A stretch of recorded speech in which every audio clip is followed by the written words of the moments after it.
Hey everybody, we're coming at you live from Coronavirus Cancellation Central, where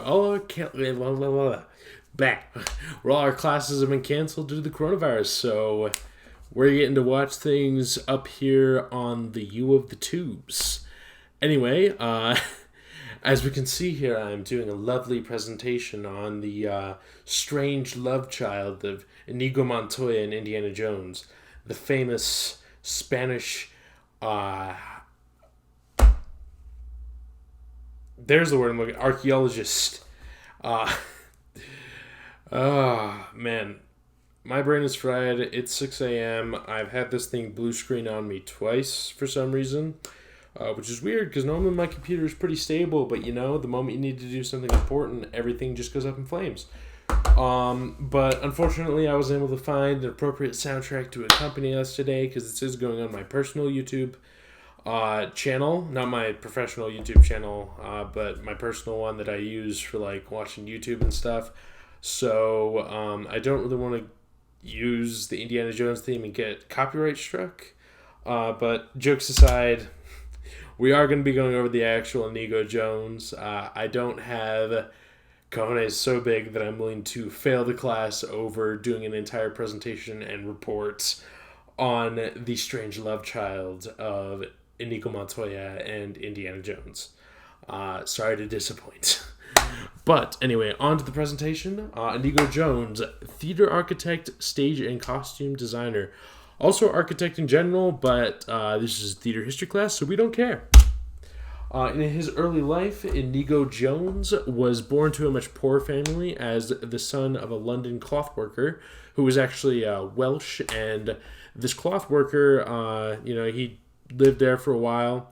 Eventually, though, as Inigo grew up, he begun getting into the arts, getting into drawing, and people met him that were much wealthier and were quite impressed at his abilities. So despite his poor status, he was able to be sent to Italy right at the tail end of their Renaissance, or kind of right in the tail end / middle end of their Renaissance. So he was able to experience the vibrance that was going on there, see all the advances in art, all the advances in architecture, all the advances in all these wondrous things that the Italians were bringing forth. And he was able to hone his skills in both art, architecture, and all just a broad spectrum of various artistically related abilities. And then he brought those from Italy back to England. And naturally, that's what leads us here. So he mainly contributed 3 things to theater that I'll be going over in the next 3 slides. He contributed theater design itself. He contributed costume design, and he contributed the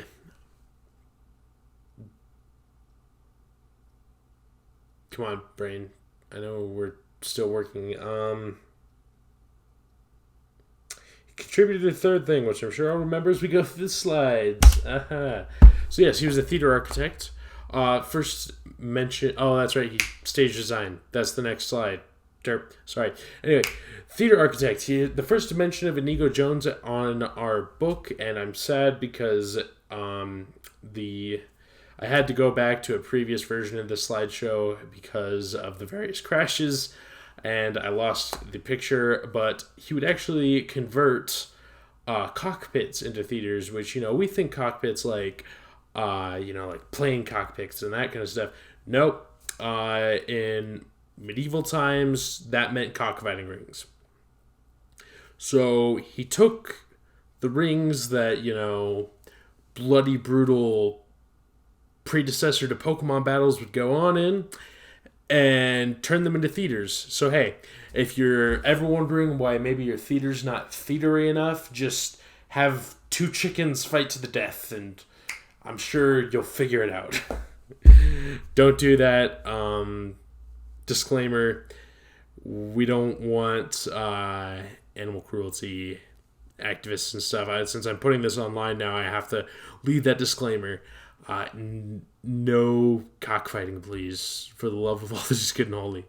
But yep, so he did do that, and that's his first mention in our book, the Living Theater. I can never remember the title of the books I actually buy.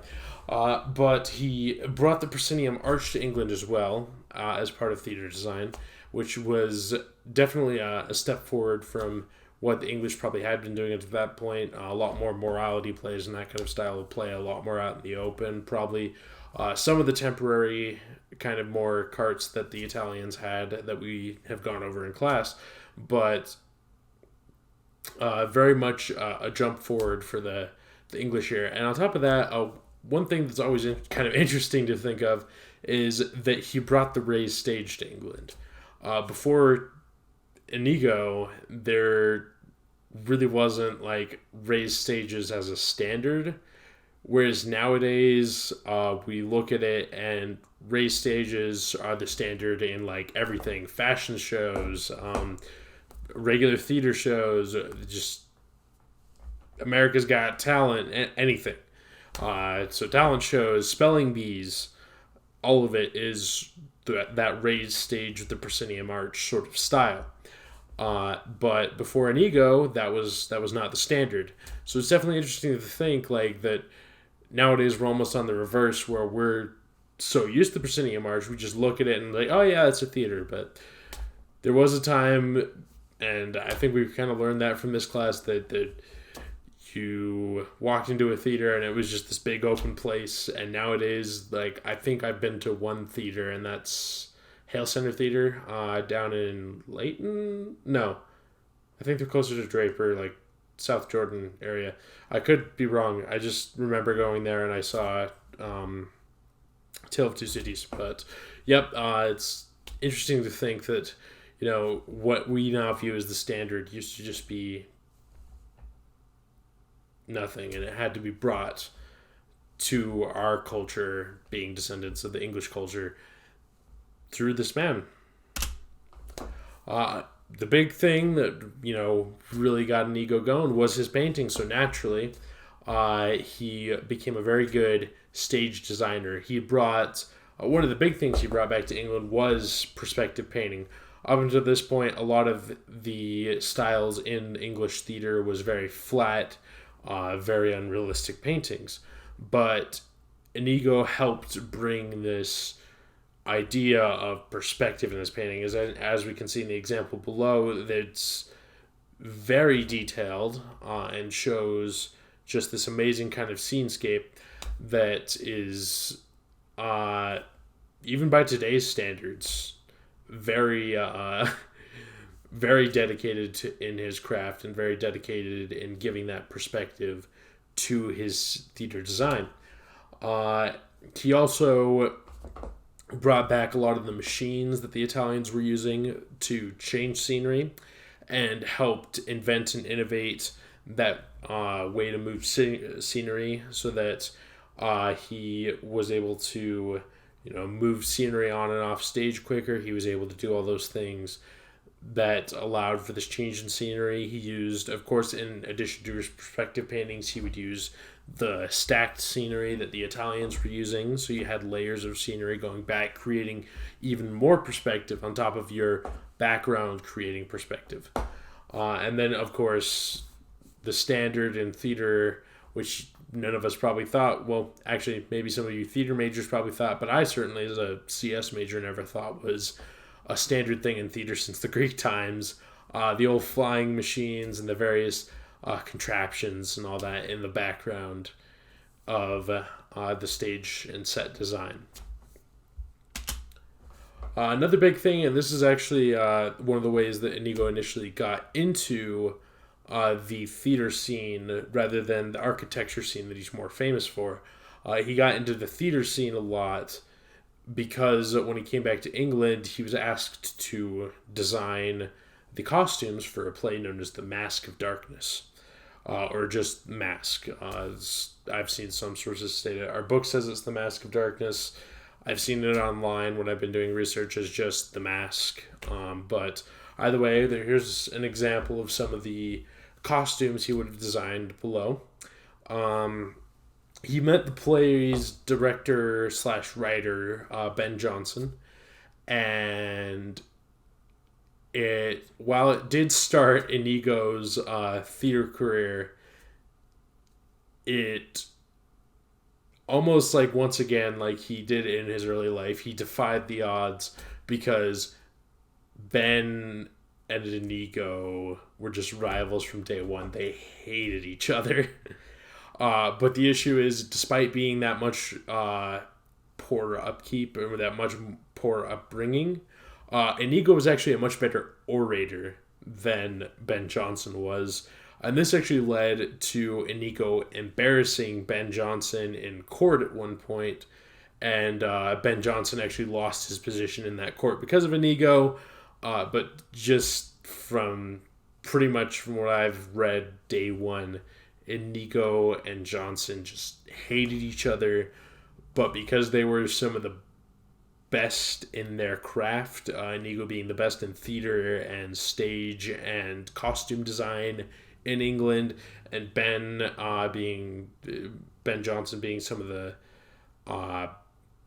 more famous playwrights in the early English Renaissance, they ended up paired together on a lot of projects.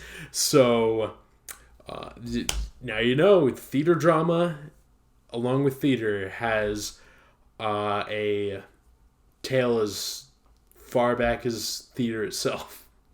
So next time you find that actor or that director you just hate, remember they might just be someone you have to work with forever, and it's going to be written about in the history books. But as long as you're the better orator, you'll win out in the end. One of the plays they actually worked together on, I went over the numbers because I read about this, and at first I thought it was kind of astounding because one play back then the one play that him and Ben Jonson worked on together cost around £3,000. I can't remember the specific play off the top of my head, but it cost £3,000 in the year 1611, whereas Ben Jonson, for his portion, contributing the script of the play, only got about £40, which, calculating for inflation and converting to US dollars, this means that the play cost around $150,000 to make. That exact number there. Not 150, 1,050,000, $1,052,593.81 to make after calculating for inflation and converting to US dollars. But the script would have only, for that one play, been essentially leased out for around 14 grand, which I personally think Ben Jonson was being a bit of a whiner here. I mean, come on, dude. You got paid 14 grand for a single use of a script out of that $1 million. Like, I don't know about you guys, but if somebody bought one of my scripts or anything I've ever written for 14 grand, I would be pretty flattered. But I guess Ben Jonson was salty about it because, well, probably Inigo. And I thought that was a lot of money when I initially looked into it. I was like, whoa, holy cow, like, you're going through all these numbers, and I'm like, $1 million for a play, that's ridiculously expensive. And then I looked at what the heck you guys are doing with plays. Yeah, it turns out that's pretty cheap. For an off-Broadway production, I found a source that said the average off-Broadway production cost between, I think it was $2 and $4 million per presentation of the play, and so that's twice of what Inigo spent on what was supposedly one of the more lavish plays that he put on. And Broadway productions cost over 10 times that. And I know we've gone through a lot of advancements and we have a lot of new technologies, but yeah, good grief, guys. Like, normally things are supposed to get cheaper, not more expensive. As an engineer, those numbers horrify me because you're supposed to bring those numbers down, not drive them farther up. But I guess y'all do you. If you want to be famous, maybe figure out how to cut the spending on your plays. There you go. It's easy route to fame. You make the cheap plays that still make the big bucks. The rich people will love you, and they'll advertise your play all over the place because your play only costs $50,000 to make, but it makes $2 million. There you go. So yep, that's definitely something that Inigo and Ben Johnson butted heads on, and it caused more issues between them than there already was. But between those two, there was a lot of issues. Unfortunately, though, as we know, all good things must come to an end. Unfortunately for Inigo Jones, the only thing that could stop him was the English Civil War. Back at the end of the English Renaissance, what happened is essentially, as the Reformation was going on, the Puritans emerged as a dominant force in England and ended up going to war with the king at the time, who unfortunately also happened to be Inigo's employer. So as that war progressed, Inigo was eventually captured. He actually had all of his land and all of his possessions initially taken from him. And in all likelihood, if he hadn't been invested maybe more into some of the regular architecture too, because he actually did help found standards of architecture in England that came to exist through the English Renaissance. If he was only involved in theater, he might have been executed, because the Puritans, the ones who took over, were once again another very prominent Christian sect that said the theaters were pagan in nature. I don't know, maybe it was all those cockfighting rings and they just find all this chicken blood everywhere and they're like, Inigo, your paganism's getting too strong here. We got to shut this down. We like your architecture, but no more of this chicken sacrificing, flaunting about on stage crap, because that's against the word of the Lord. But yep, so unfortunately, because of that belief that theaters were a den of sin and impurity, that resulted in Inigo's non-architectural career coming to an unceremonious end, as he was kind of forced out of the theater because the theater no longer existed. It's kind of hard to make money on something that doesn't exist, and it's physically being suppressed as a form of employment. It's like trying to make money as a business owner in a communist society. You just ain't gonna do it, because that's not how that reality rolls.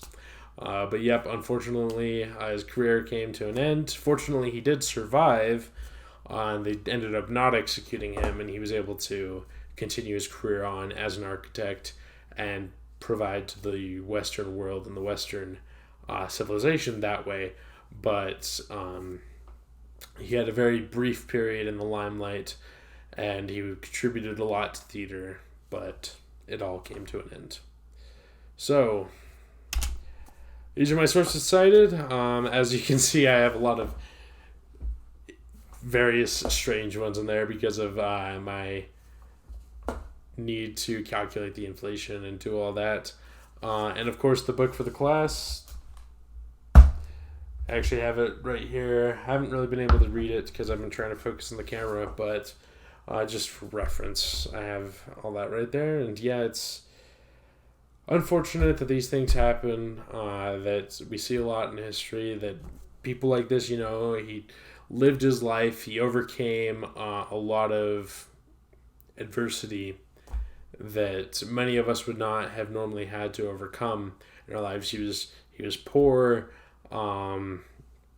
especially back then. Nowadays you're poor, you make a YouTube channel or something, and maybe you'll make something of yourself or your art through that. But back then, you had to be lucky and be discovered. But fortunately, he was, and he brought those things back to England. He invigorated the English Renaissance, and he sassed the absolute heckapalooza out of Ben Jonson.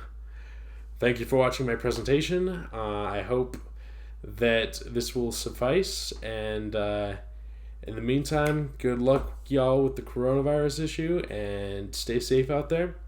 Hopefully, we'll all re-adjourn in April and be able to have a last hurrah or something. But in the meantime, stay safe, don't get infected, and remember, the zombies shoot for the head. No, just kidding.